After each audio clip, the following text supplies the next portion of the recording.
ओम शांति। 2/12/22 की वाणी है। मीठे बच्चे, इस पढ़ाई में आवाज की आवश्यकता नहीं।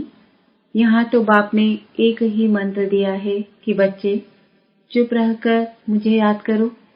प्रश्न: जिन बच्चों को ईश्वरी नशा रहता है उनकी निशानी क्या होगी?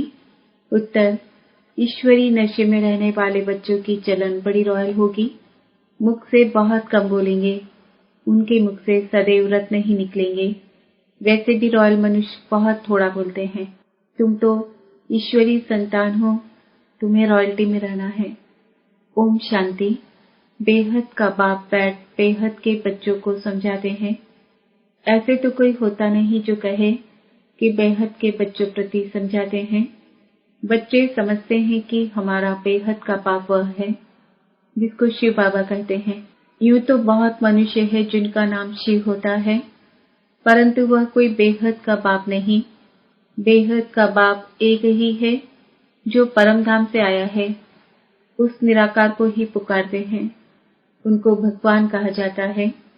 ब्रह्मा विष्णु शंकर देवता हैं।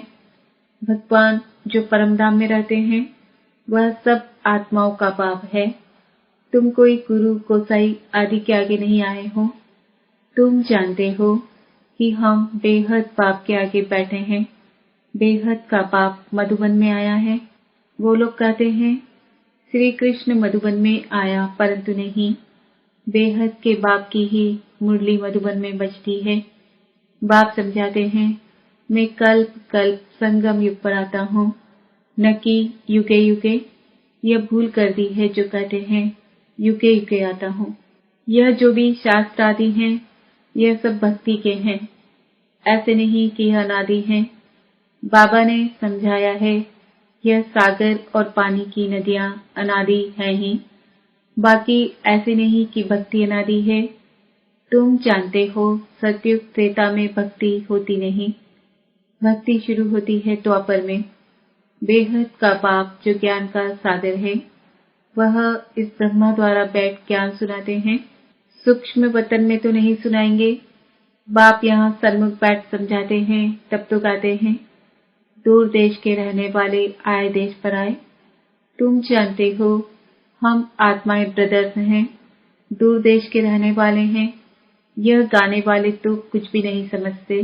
तुम मुसाफिर हो, दूर देश से आए हो पाठ बजाने। तुम जानते हो यह कर्म क्षेत्र है, यहाँ हार और जीत का खेल है। यह भी बाप समझाते हैं। सब मनुष्य चाहते हैं शांति मिले। शांति कोई मुक्तिधाम के लिए नहीं कहते।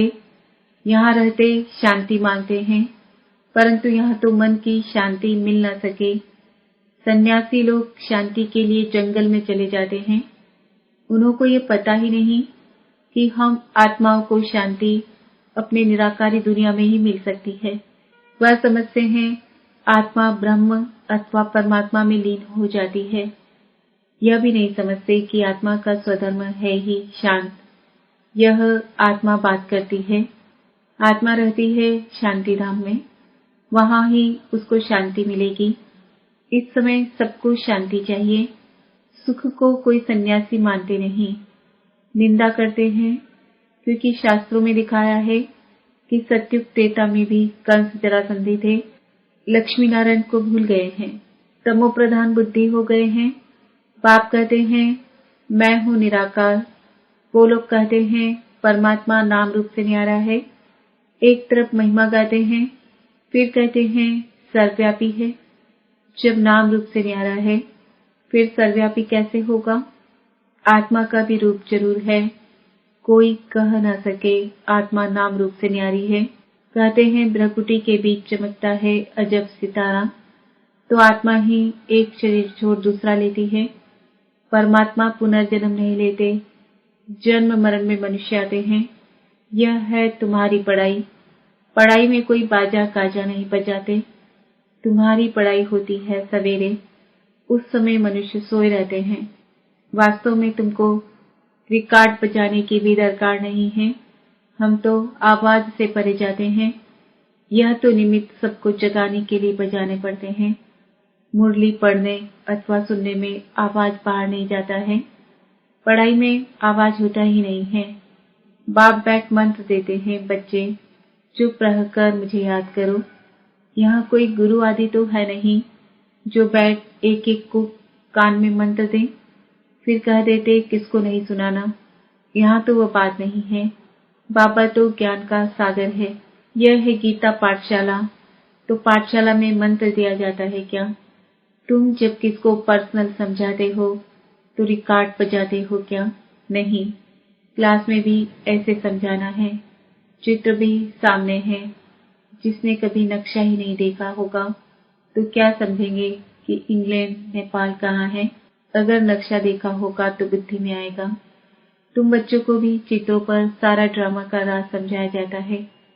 यह नॉलेज ऐसी है जो बिगर चित्रों के भी समझा सकते हो। मनुष्यों को भगवान का कुछ भी पता नहीं है। कल्प की आयु तो लंबी चौड़ी कर दी है। अब तुमको बाप ने समझाया है, तुमको फिर औरों को समझाना पड़े।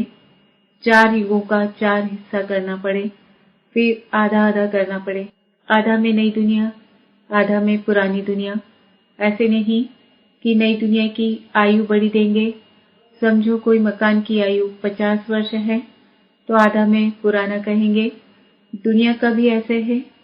यह सब बाप ही आकर बच्चों को समझाते हैं। इसमें गीत गाने व कविता आदि सुनाने की दरकार नहीं। हम संगम युग के ब्राह्मणों की रस्म रिवाज बिल्कुल ही न्यारी है। किसको पता नहीं है कि संगम युग किसको कहा जाता है, संगम पर क्या होता है। तुम जानते हो, दूर देश के रहने वाला बाप पतित दुनिया में आए हैं। ब्रह्मा विष्णु शंकर का दूर देश नहीं है। दूर देश है शिव बाबा का और आत्माओं का। हम सब निराकारी दुनिया में रहने वाले हैं। पहले है निराकारी दुनिया, फिर आकारी, फिर साकारी। निराकारी दुनिया से पहले देवी देवता धर्म की आत्माएं आती है। पहले सूर्यवंशी घराना यहाँ था, फिर चंद्रवंशी घराने की आत्माएं आएंगी। सूर्यवंशी है तो चंद्रवंशी नहीं है। चंद्रवंशी जब होते हैं तो कहेंगे सूर्यवंशी पास्ट हो गए। त्रेता में कहेंगे लक्ष्मी नारायण का पार्ट पास्ट हो गया। बाकी ऐसे नहीं कहेंगे कि हम फिर वैश्य शूद्र बनेंगे। नहीं, यह नॉलेज तुमको अभी है। बाप तुमको चक्र का राज समझाते हैं। भल उन्होंने त्रिमूर्ति बनाया है, परंतु शिव को डाला नहीं है। शिव को जाने तो चक्र को भी जाने। शिव को न जानने के कारण चक्र को भी नहीं जानते। गाते हैं दूर देश का रहने वाला, परंतु जानते नहीं कि भगवान ही पतित पावन है। तुम जानते हो हमारा यह बहुत बड़ा यज्ञ है। उस यज्ञ में तिल जोर डालते हैं। यह है राजस्व अश्वमेध रुद्र ज्ञान यज्ञ।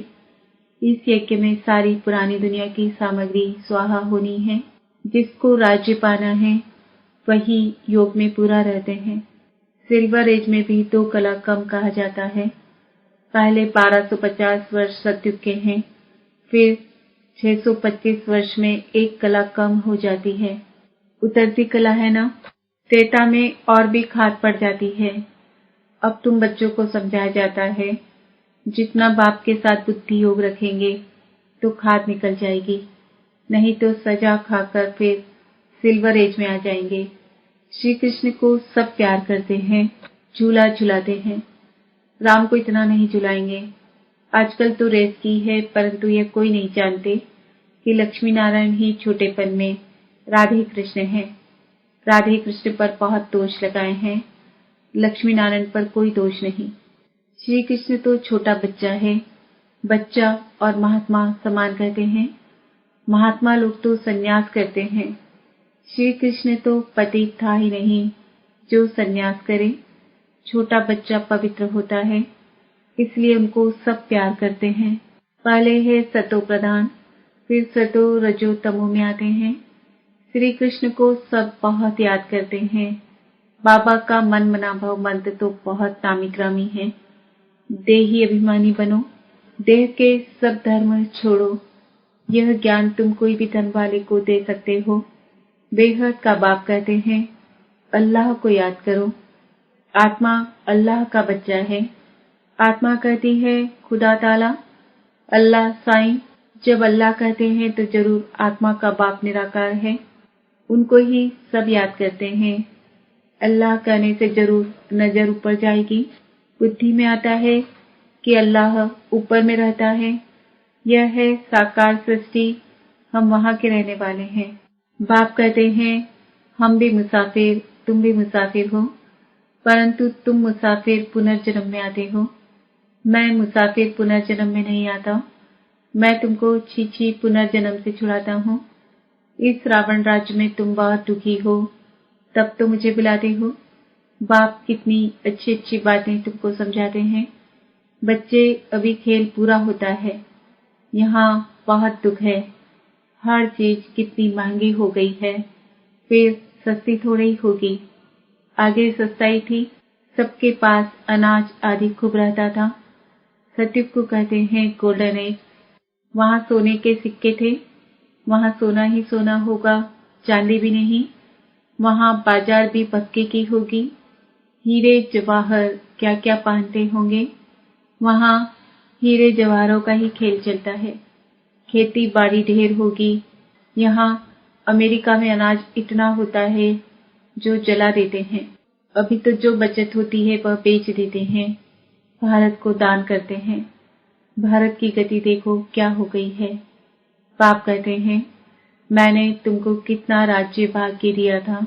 तुम्हारा देवी देवता धर्म बहुत सुख देने वाला है। उनको ही कहा जाता है गोल्डन एज।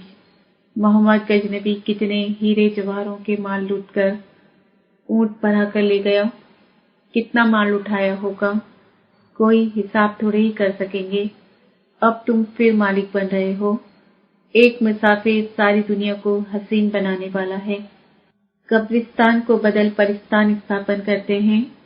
यहाँ तुम बच्चे आए हो रिफ्रेश होने, मुसाफिर को याद करते हो। तुम भी मुसाफिर हो, यहाँ आकर 5 तत्वों का शरीर लिया है।